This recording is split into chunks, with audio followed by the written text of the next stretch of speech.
this big drug lord that killed 3,000 people. He killed 300 people himself, from my understanding, who probably was worth, billions of dollars. From my understanding, So it's safe to say that Buddy was more than just a rug dealer. He was a sociopath. this dude right here. Here's the thing. I think we talked about this. Like, I don't know if you're a sociopath. I'm not sure if the power Definition. make to become a sociopath. But Power. yeah, but Well, what's the saying? Robert, Absolute power corrupts absolutely. absolutely, absolutely, and guess what? He ended up being a man of God later, and whatever the case is, I don't ever think just because you're a drug lord it makes you evil. I just think that some of the decisions you have to make are evil. But he controlled the North of the Valle cartel. Look it up if you guys don't know about it. I think he, from his estimation, he was importing, or he imported. I don't know. I think they said I don't want to just take anything away from him, but I think it was I think they said like 600,000 kilos or something like that. Into the United States. There's a So movie. There's a movie in that face. so just this explains to you, just so you know, he was Chapo's plug, okay? There it So is. just one of Chapo's plug, just to give you a little like rough, like a good view of who he was. And if you guys want to hear the story, if you guys haven't seen it, the telenovela called Cartel Los Sapos, written and told by Andres Lopez Lopez, um, shows him, and he's a big part of that novela and stuff like that. And from my understanding, he's actually free already. So um, he got extradited from Brazil. Um, I think he received 25 years, and he walked that down. He didn't get the time He he did his wanted. time in Brazil. No, he got caught in Brazil, and then the guy extradited to Brooklyn. And I know that he got more time than he thought he should have got. How long did he get? Because here's my thing, bro. They don't give a shit about 300 people that he offed himself. If they willing to make a deal with dude like that. You know what I'm saying? Like it's. You know what? I know he received 25, but he got ruled 35. Mm. So he got his time deducted, all that Yeah, for he testimony talked. and all that, and cooperating. So we have to look that up. I know he was released in the last couple years. You know what I mean? It's just a hypocrisy from the government Wait, that but he didn't receive the 25 years. He didn't do the 25 years. mm, the fact that a dude like that see the light of day is crazy. Children, he clarified. He also mentioned Jorge Milton's brothers and Fuentes Villa. He recalled that he worked with his father, with El Chapo, and before with Roba Chava. Do you know who ordered the killing of Roba? My father and Vicente Carrillo Fuentes. How do you know that? My father told me on the phone that he was going to order the killing of Robivas. In another twist in the chronology, Liscam The person they're talking about is Robert Chivas.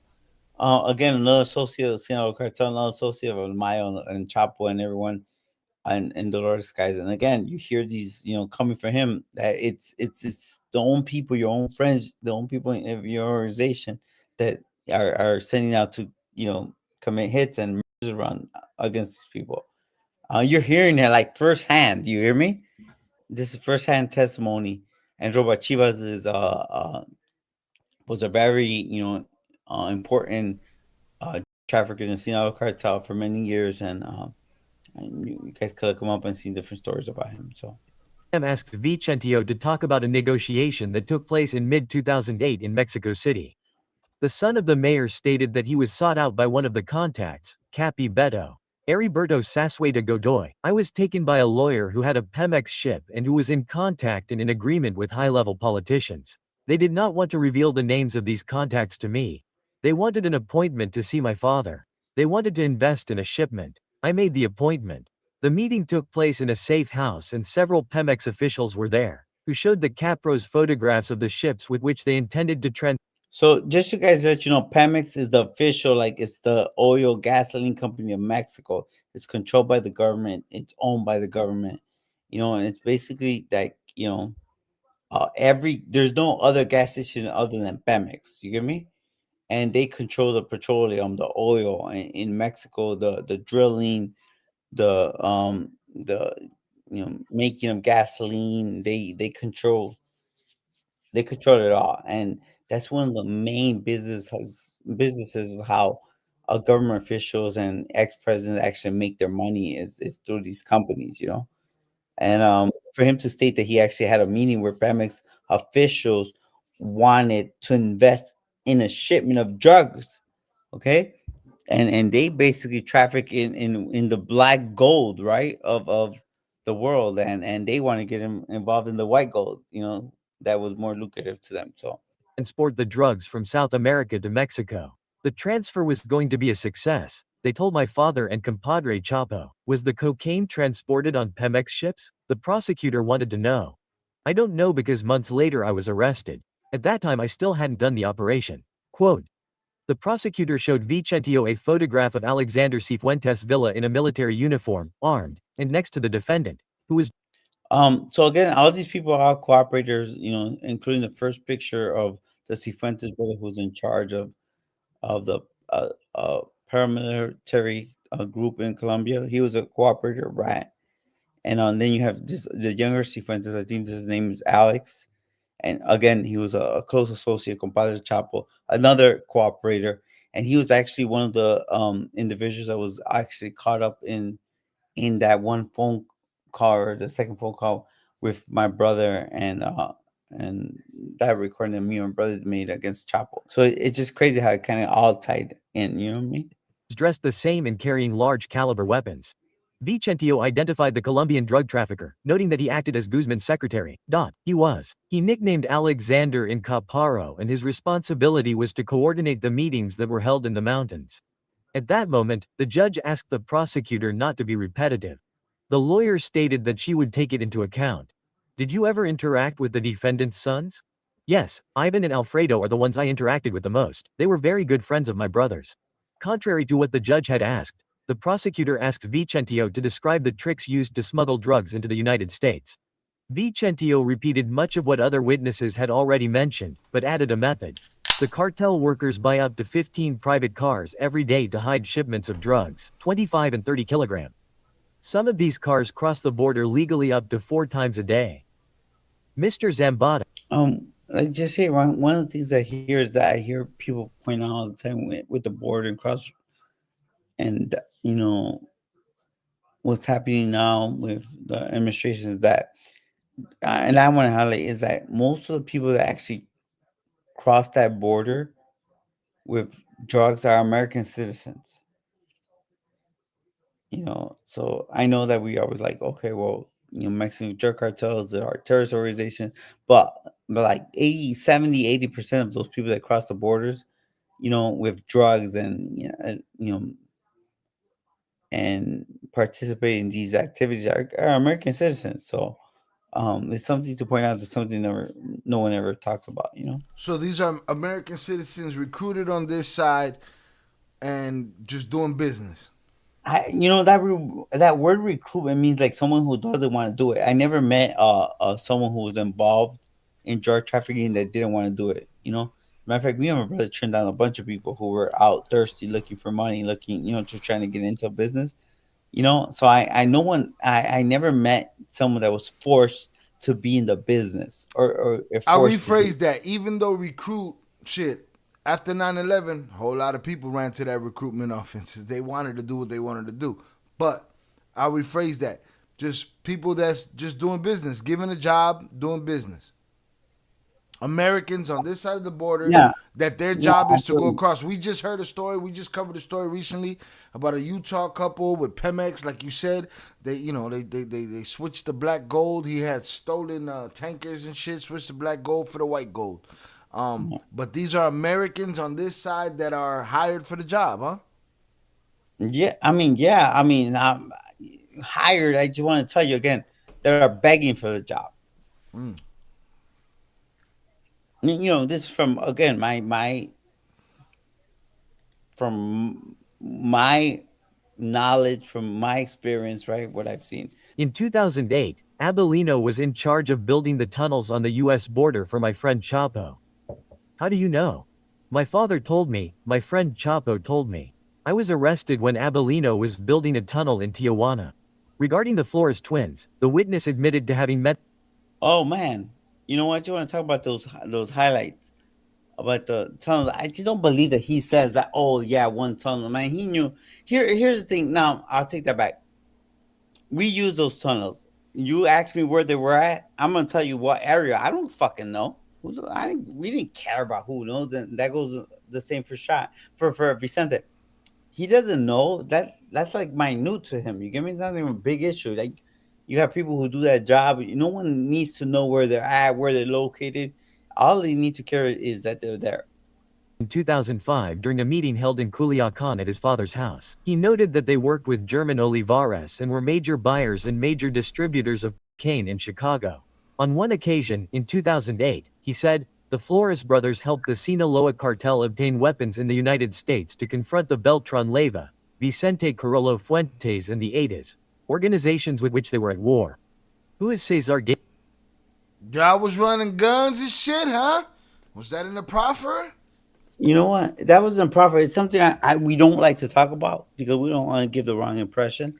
Our position in that organization was more than just a business one. It was more like like like they confided in us, right? Part of the So team. yeah, we helped out in different ways, that we could, and they were trusting us for us to do different things, but you know, some of the other stuff you'll hear more about it as the projects continue to get developed and stuff like that. Ah, Um, hold on. What? we got at least something for sale. We went. You Hold know, on. Rewind that a little bit. I want to hear what the fuck they said. What y'all was running guns about? Cause you ain't gonna tell the story. he Let's said get the this. information from the AI guy. Rewind that shit, man. Hold Since you on. wanna be on that bullshit. You see, y'all, I ain't letting him off the hook. F what he Where talking did it about? go? Hit the like button. Major distributors of cocaine in Chicago. On one occasion, in 2008, he said, the Flores brothers helped the Sinaloa cartel obtain weapons in the United States to confront the Beltran Leyva, Vicente Carrillo Fuentes and the Adas, organizations with which they were at war, For using what trucks side and did they private say? cars. They You said for the Sinaloa cartel, but I was fucking helping out both of them. I was stupid. you you Each you other. you was the arms dealer that was dealing to both sides? I guess I was. And that's the story you're not gonna tell us? Yeah, we'll talk about that some other day. You motherfucker, keep going. I wish I could put him in the fucking bathroom, y'all. He was another ally of the Sinaloa cartel. Who is Cesar Gay-Stillam? He worked on his own. He coordinated directly with Damas or Lopez. In the same vein, the witness spoke of Leopoldo Chua, whom he identified as the trafficker who brought cocaine and This was another good friend. This is someone who I associated with. He was a very large drug trafficker that came from nothing overnight, and he had a good relationship because of a marriage, and he was a big supplier of pseudoephedrine at the time, which was probably the only precursor that could make methamphetamines when it was in the highest demand. And just to give you an example, is that someone like him, he would gift, Chapo Mayo 2-3 tons at a time of pseudoephedrine that could be worth anywhere from 15 to 30 million dollars, each. So as a gift, so just wrap your hands and minds around that. ephedrine to Cancun, used to make the methamphetamines sold by Chapo's people. Regarding ephedrine, Vicentio emphasized that Chapo insisted on manufacturing ice. For this reason, Almu suggested importing chemical agents from Belize through a contact, Pedrito. The Capos decided to buy 2 tons of ephedrine in Belize, but the substance never arrived because it was stolen on the way by elements of the Federal Preventive Police. At that moment, the judge ordered a recess for lunch, something that the members of the So just so you know, when these things happen, when they're talking about one specific like drug deal, they're only doing it because there's probably someone else testifying about that specific deal. You get me? So on the other hand, they could have actual federal police that actually stole that, shipment. You get me? So that's the only reason why they highlight specific deals. jury implored with their eyes.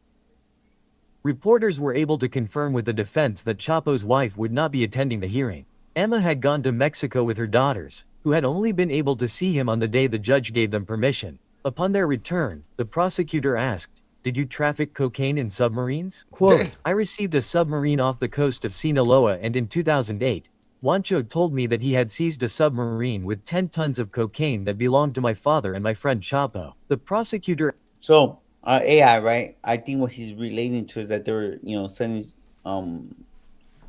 large shipments of cocaine from Colombia up to Sinaloa in submergible submarines, right? And that there's a 10-ton shipment seized.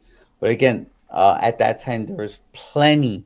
There's four, five, six, seven submarines in the waters at every given time. With anywhere from 4 to 10 to 12 tons of cocaine, and we were all always involved in those shipments. Where we would take a percentage of those shipments as investments. Along with other high-ranking members of Sinaloa cartel. Robin, you ever meet the Chinese Sinaloa member born in Mexico? No, I never met a Chinese-born member. Well, I want to say Chinese-born Mexicans are not rare. In Mexico, there's so many, Chinese Mexicans, and it's weird because naturally, I remember I used to see Chinese, and I want to speak to them in English, and they'll be like, "¿Cómo? ¿Qué dice?" And I'll be like, they'll speak to me in Spanish. I'm like, like, why am I doing that? But yeah, no, I never met it. I only mess with the big dogs. Shout out Moist Fist. He says, so you're telling me that the cartels can make a successful submarine, but billionaires can't figure it out? Facts. That's what's happening. Facts. Nah, they just give them like these are submersibles. And some of the submarines, I mean, they wouldn't go as deep. All you needed them to be was like, Break you the know, water. yeah. But I mean, even the ones that would break the water that were a little bit deeper, we're talking about like 20, 30 feet maybe. You know what I'm saying? Right. 100, 200 yards, if anything. You know what I mean? We probably had this conversation before, but let's say más o menos cuánto le sacaban a un submarine. How much you get out of a submarine? Hit the like button if you have yet to do so. All right. So look, the one that benefited the most would be the bosses. You get me?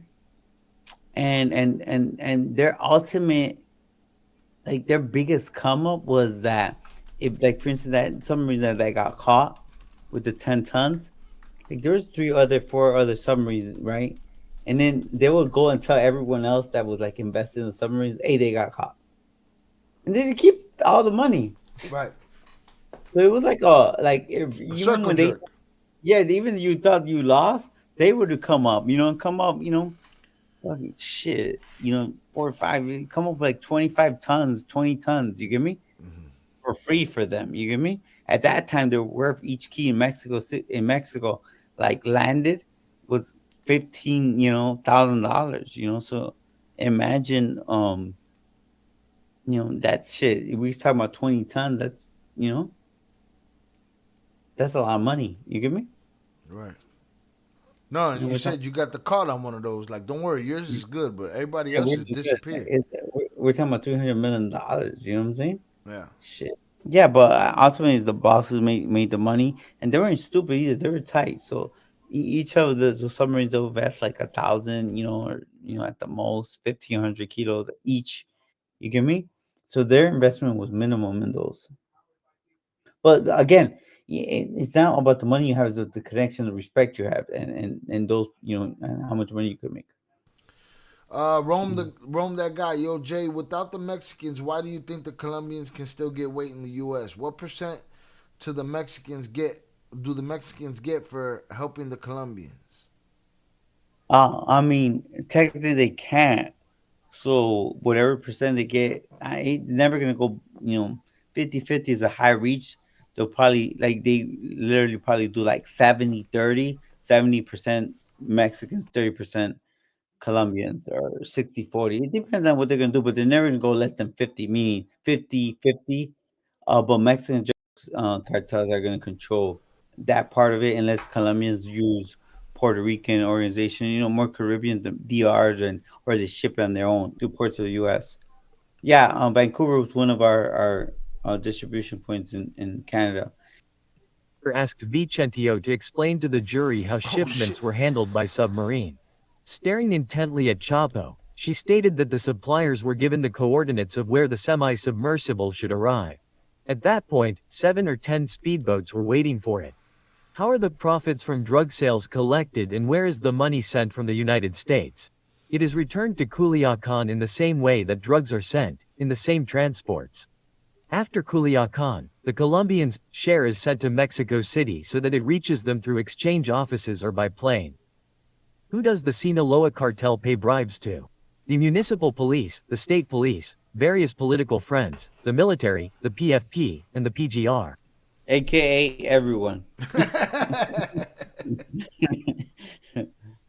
At what level of the police force were the bribes made?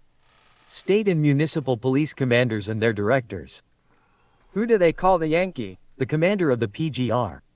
The bigwigs. The soldiers. How much money did they pay in bribes? The entire state police force, between $30,000 and $50,000 a month. A Yankee, $50,000 or more. Did they also pay bonuses? Yes. My father would send gifts when the shipments went well. Corruption payments were made in other parts of the country. By the bosses of the plazas. At the federal government level. Carlos had contacts with the military. My father had his contacts with the military, PFP and CIEDO. And Chapo Guzmán with the military. In mid-2007, he paid a colonel in the 9th Military Zone for information on operations against the cartel. Damaso, the lawyer paid to get information on the Carrillo Fuentes, the ETA and other enemies of the organization, who were paid in Sinaloa. The police commanders in Sinaloa take care of you. My father was a very good friend of Jesus Antonio Iniguez. He was in charge of all the police in Sinaloa. How much did the monthly payment for corruption amount to in total? It was over $1 million. Liscam wanted the witness to go into more detail. So right there, I think for the state of Sinaloa, it was like $1 million, but then like from Mexico City to like the border, it was like around $2.5 million, and for the most part, like when high ranking official, we didn't know, like we didn't know who that went to, but for all the lower state corruptions, you know, people who were like important in the organization, we all chipped in, $50, $100,000 a month.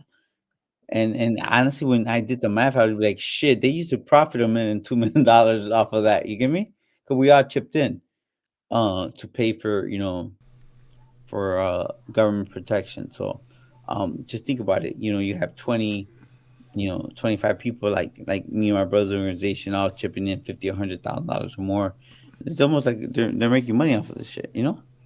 Again, if a problem, something happened where it was a confiscation, arrest, or something like that, then or a stolen shipment, then obviously you'd have to pay a little bit more. So, but it kind of worked out. No one would complain.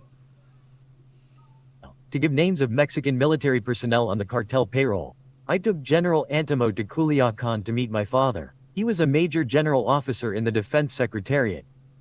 There were more. General Antimo told my dad that Arturo Beltran Leyva, the Zetas, and the Carrillos Fuentes were looking for other generals to ask them to attack my dad, my buddy Chapo. They wanted to send money to the generals so they would arrest us. They talked for about 5 hours. My dad told him he would give him a monthly allowance. At that moment he gave him $50,000 and made it clear that he would receive $50,000 a month. But Vicente knew much more. The prosecutor was anxious. Remember, this is AI, and this is the reporter basically explaining his thoughts. You get me?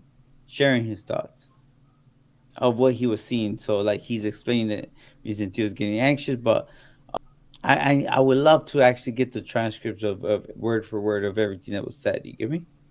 Colonel Adams. He was a friend of my dad. In 2001, he was in charge of President Fox's security. We met with him on several occasions in Mexico City. He passed information to my dad about operations that were going to be carried out to locate my buddy Chapo. I met with him at the El Lago restaurant in Chapultepec. The prosecutor wanted to know if Colonel Adams was known by any nickname. When we talked about him, we called him Chicle, because in Mexico there was a brand of Adams gum. Vicente implicated the military man in the rescue of Chapo in Tepic. The few reporters who attended the hearing looked at each other in surprise. The expectations we had about the testimony of the son of Mayo were more than met. The witness was pointing directly to General Humberto Eduardo Antimo Miranda and Colonel Marco Antonio de Leon Adams, chief of the Presidential General Staff. in charge of former President Fox's personal security. Do you know who the people who make up the line are? The interrogation continued. They are people from the Carrillo Fuentes. At some point they split up and decided to support the M10. Were there ever attempts to negotiate peace with the Juarez cartel? Two meetings were held in Zacatecas. JL, people from the ZAS, Jaguar, and Vio Senda al-Qaeda attended. They reached an agreement or a truce, but it didn't last. Why did the people cross the line with the Sinaloa cartel? They deserted the Juarez cartel when they found out that Vicente and Losetas were going after Mayo, Zambada, and Chapo. They respected my dad and my friend Chapo. Unfortunately, Arturo was with Los Zetas and Vicente. What happened at the second meeting in Zacatecas? My dad attended as an intermediary, along with JL, Miguel Trevino Morales, Z40. So JL is, I want to tell you his name is Jesus Ledesma, and he was one of the like major lieutenants or like the second in command of the Juarez cartel for Vicente Carrillo Fuentes, and he was like Mayo did really dislike them. And I remember that he lived right in the like neighborhood where Arturo Beltran's family lived. And when Chapo and everyone was still in the organization, they used to have someone like round the clock surveillance on his mom's house, waiting to see if he would ever come and visit his mom. And they used to be like, he comes visit his mom, we just keep missing him. So I remember they had a car parked there just waiting for him to show up. And the house was a modest house, but this dude JL was like, he would travel from Juarez to Sinaloa and other parts of the country, but he was like a big target for the Sinaloa cartel. And Miguel Torino Morales was, the Zetas and the two brothers um, of the Zeta cartel. Arturo Beltran Leyva, and Vicente Carrillo Fuentes. Nothing could be done either, and the problems increased. After that meeting, my dad Something just to point out is like, it's crazy how these people, are at war, killing each other, decapitating, doing all kinds of, inhumane stuff against each other, but yet they'll sit down and have meetings, you know, and talk things through, which is, even to me, was even surprising. You get me that you have the bosses, show up and just literally have conversations about their next moves and see if they could actually negotiate. And there's literally thousands of lives being lost, at the same time. Sitting at the table over blood feuds. Hmm. and Chapo talked about what they would do in Culiacan. We had already located several of the Beltran Leyva safe houses. What happened in early 2008? In January, Alfredo Beltran Leyva was arrested in Culiacan. That made things worse. Arturo accused my friend Chapo and my dad of having turned Alfredo over to the government. The clock struck 4:30 p.m. and the judge concluded the meticulous hearing. Prosecutor Listman was left with several questions in her head. El Friday, juicio. January 4, 2019. Surprisingly, the hearing that day was still uneventful and once again there were more people than media representatives. El Chapo was wearing a blue suit, beige shirt, and sky blue tie. When Vicentio entered the courtroom, the capo nodded slightly, possibly to greet his partner's son. The junior Zambada smiled at him. When did the war against the Beltran Leyvas begin? Liscam asked as soon as Judge Kogan gave the go-ahead. I'll never forget it. April 30, 2008, that day is Children's Day in Mexico. What happened? We gave the PFP and the military the address of Arturo's safe houses in Culiacan. Information about his cars, everything. There were You guys hear that? I mean, just imagine that he's testifying that they gave all the information to the government about all Arturo Beltran Leiva's safe houses, families, the cars that they drove, and all that. And it's just, again, I'm just a rat. It's just me. I'll take that. But you're getting kind of firsthand experience of something that me and my brother already knew, but you're hearing it like coming from who I consider to be like the third in command of the biggest drug cartel in the world. Who, this person who actually sent people to, get kidnapped, murdered, tortured, and all kinds of things. And these are the people that everyone idolizes. But Again, right? I'm the soft one, right? So yeah, I think this just kind of highlights everything, just from a couple of these statements that he's gonna make. Searches, confrontations with the Icarios, and arrests. That's how the war began. Who were Chapo Guzman's hitmen? Manuel Torres, M1, Gonzalo Insulza, El Macho Right here, I think they made a mistake because these are all Mayo Zambada's hitmen. Prieto, Chino Antrax, Jose Rodrigo Aresh Gamboa. Who was in charge of the defendant's security? El Negro, Fantasma, Damaso, and Cholo Ivan. Where were they when the war began? I was in Culiacan, my father and Chapo were in the mountains. How many hitmen worked for the Sinaloa cartel? Between 25 and 30 people for each of the bosses. All right, Shy. This is one of the things that I've been trying to explain to everyone, right?